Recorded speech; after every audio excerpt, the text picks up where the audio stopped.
Ano ba pwede natin gawin dito? Kung sana kahit ceramic lang. Sige brother, actually coating natin para at least hydrophobic siya. Itong unit kasi, medyo dull na siya. Ayan o, marami na siyang watermark, marami siyang dumi. Guys, si Sir Tom, taga-Baguio pa sila. Grabe Sir, thank you.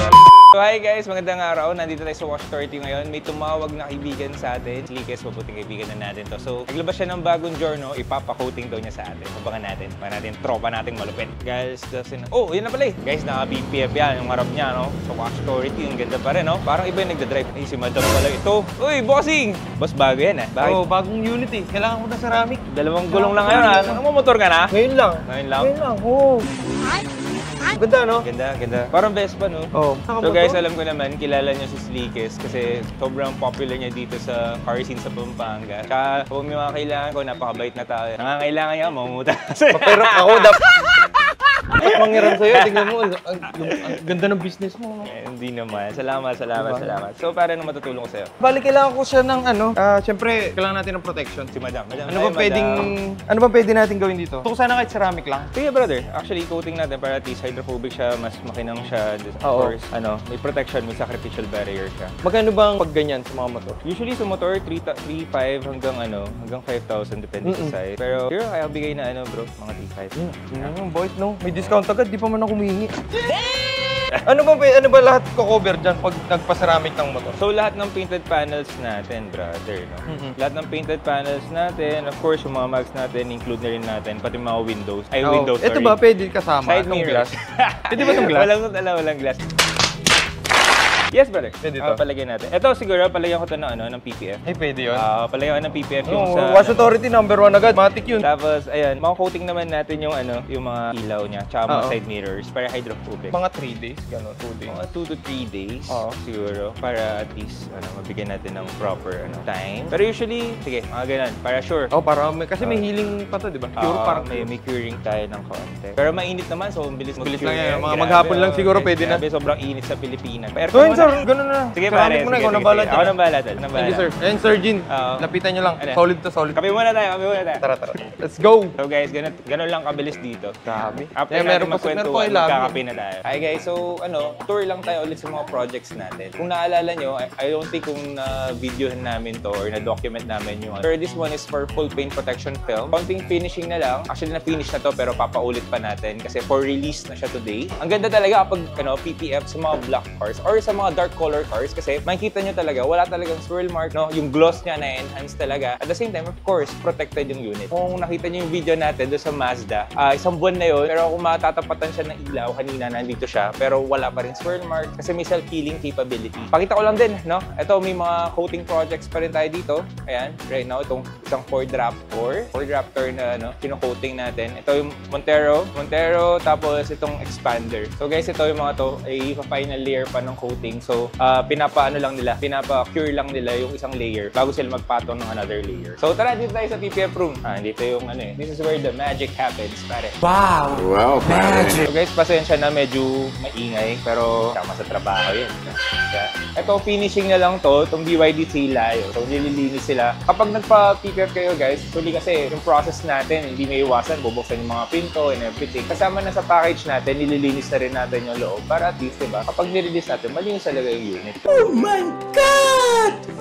Wow! Ito naman, for full paint protection film din tong Santa Fe. So, dinidetail nila bago lagyan ng PPF. Kasi, for example, ito. Ayan guys, ewan ko nakikita sa camera, pero itong unit kasi, medyo dull na siya. Ayan, marami na siyang watermark, marami siyang dumi. So, after mong ma-detail, doon mo pala makikita na yung talaga niya. Yung capability ng paint na kuminang, malinis. Siyempre, di naman natin pwede lagyan ng PPF na madumi. So, kapag every PPF package, dinidetail natin yun, nililinis natin lahat yun. So, we make sure the paint is in the best condition possible before application. So, ganun yung ginagawa natin ngayon, guys. So, after nitong ma-detail, doon natin lalagyan ng PPF. Ito, I think, finishing na lang din siya, itong Navara. Sa isang video natin, I think, ginagawa pa nila to. So, ngayon, yan, nililinis na lang nila yung mga intricate parts, mga liit-liit. Ayan. Tara, ikot tayo. So guys, ito naman yung FJ Cruiser na for full paint protection film. So guys, pagpasensya na kapag processing talaga medyo gulo pa. Pero we make sure naman na after nito, malinis ang lahat. So check ko lang. Ayan, okay naman. Ayan guys, so makakita nyo, since binabakas natin lahat, pag yung installation natin, wala kayong nakikita, nakapasok siya talaga lahat. Pati sa mga edges, pinapasok natin yun. At least meron din tayong excess film kapag nag-checking tayo. May leeway tayo kung kailangan natin mag-cut. Walang problema, di ba? Yung ganda rin ng mga FJ, no? So yan yung mga, since nagbabaklas na rin natin, yung mga part na to niyan, papalinis din natin yan to. Bago natin siya ibalik, papalinis natin to lahat. Dito tayo. Ay, kung nakikita nyo, yung application ng PPF, ano din siya, very meticulous din siya. Hindi rin siya ganun kadali talaga. Kailangan mong alam yung techniques, lalo na sa mga curves. Usually, ikaw, boss, tanongin na kita. 13 years na to nag-PPF si Robert. Ano yung mga mahihirap na parts lagyan? Sa mirror. Bumper. Bakit? Ma-curve, no? So, usually kasi, sa mga curves, naghahanap kami ng part na kaya na ibigay yung PPF nang wala siyang tension. Kasi kapag pinilit natin, sometimes yun yung nagiging cause ng mga bubbles, so nga tatanggal yung PF, ganun. Kasi it's a film nagkakaroon ng tension points kapag masyado siyang curve. So kami, ang ginagawa, or really what happens is, hahanap kami ng area na hindi mo makikita, tapos doon natin ika-cut para hindi siya halata na nakadikit siya, may cut siya. So wala siyang pressure, and long term, okay siya. Okay siyang tingnan. Di ba, brother? Tama ba ako? They ask you how you are, you just have to say that you're fine when you're not really fine. So yan guys, nililinis muna nila. Alam nyo, after ma-detail, ano pa rin yan, magkakaroon pa rin ng decontamination ulit.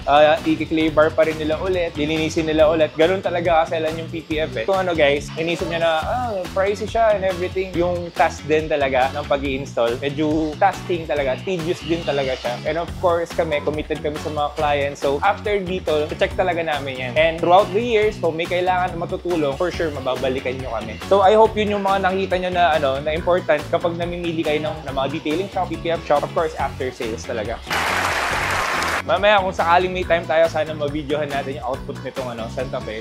Very dull color talaga. Magpa-pop to after nito na magawa dito sa shop. After natin ma-detail, of course, lalagyan pa natin ng PPF. So yung PPF, nakakapag-add yun ng glossiness sa paint. Iba talaga yung kinanggay, promise, kapag naka-PPF. Coating din. Pero since sa film, ang pinakamaganda sa kanya, yung mga minor imperfection, ng mga scratches, minsan na-hide talaga ng PPF. Ganun kaganda ang PPF. So guys, dito, nagdo-double check si Kyle. So guys, kapag yung mga naging purpose sa mga sales, usually nakakausap na si Kyle. Napakabuting tao din po niyan. Kung may question kayo, sigurado ako masasagot niya. Kapag may kailangan kayo, guys, sa mga manok, pwede din siya. All around, di ba? Parang all around, guys. Shoutout natin yung anong farm kasi yung farm mo? EK Game Farm, guys. Follow nyo yun. Sa mga naglalaro dyan ng mga bagay-bagay naman. So yun, guys, ganito lang kami dito. To be honest, yung environment dito, nag-enjoy lang din talaga kami. And sana maparamdam namin sa inyo, sana mag-enjoy din kayo sa video namin. Stay tuned, tingnan natin kung ano mangyayari mamaya. Marami din tayong mga release na projects ngayon. So, I hope mapasaya natin yung mga clients natin. Alright, see you!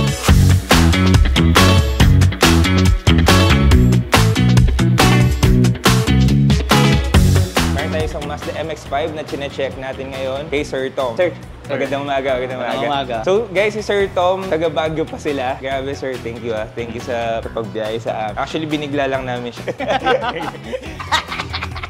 Bigla namin siya. Kumustahin lang namin yung experience, sir. Kumusta, sir, yung experience dito sa Wash Authority? So far, ang talagang nagustuhan ko dito sa Wash Authority, yung after service nyo. Very assistive yung mga tao. Yung mga nakakausap ko through phone and text, yung mga tao, including you, sir. Oh, thank you po. Thank you so much sa very hospitable yung yung ambient. And then yung product, wala naman ako masabi. So okay naman. Marirecommend talaga siya sa mga kaibigan nyo, mga friends and relatives nyo. Hindi kayo mapapahiya. Thank you. Gano'ng katagal na kasi ito na PPF, sir? Parang na yata ito eh. Siguro mga 1 month na rin. 1 month na rin, sir. So, kumusta naman yung performance ng film, sir? Okay naman. Hindi nga halatang may PPF eh. Sobrang ganda niya eh. Saka nag-self-heal talaga siya. Nung unang kala ko, joke lang yun eh.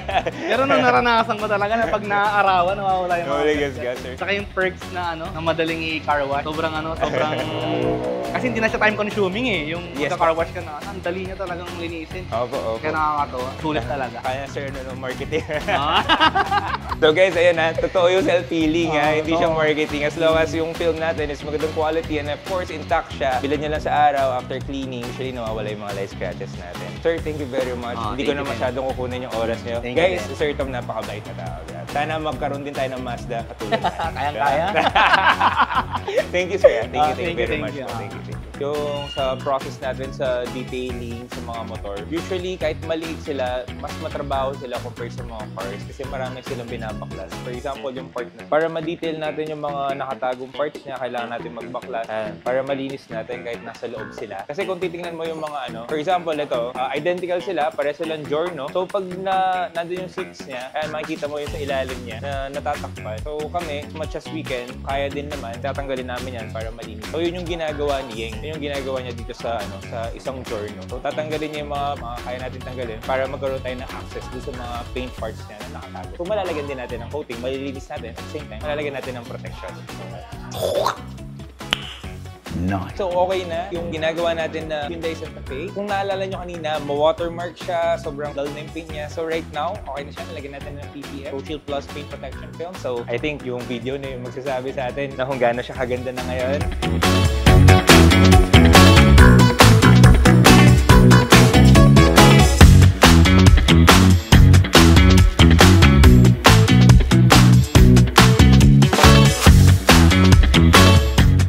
So, protected na rin siya. Very clean na rin. No? Na-coating na rin yung mags niya and then yung windows niya para hydrophobic lahat, glossy lahat. And then, so for now, i-release na ito. No? And at the same time, explain na natin sa client kung paano niya maaalagaan yung car niya. So, after nun, babalik sila sir sa atin for our mandatory checking. So, i-check pa rin natin to. Kasi even though na natapos na siya ma-install sa Wash Authority, nire-require namin lahat ng clients namin na magpa-checking, magpa-mandatory checking para ma-check natin yung quality ng gawa. And of course, maiwasan yung mga pangangamba. Maglip, may bubbles and everything. We want to assure clients na nandito tayo para. Guys, I hope you enjoy. So, ganda ng Santa Fe, no? So, stay tuned, guys, sa mga susunod pa nating mga project. And this is Gene signing out.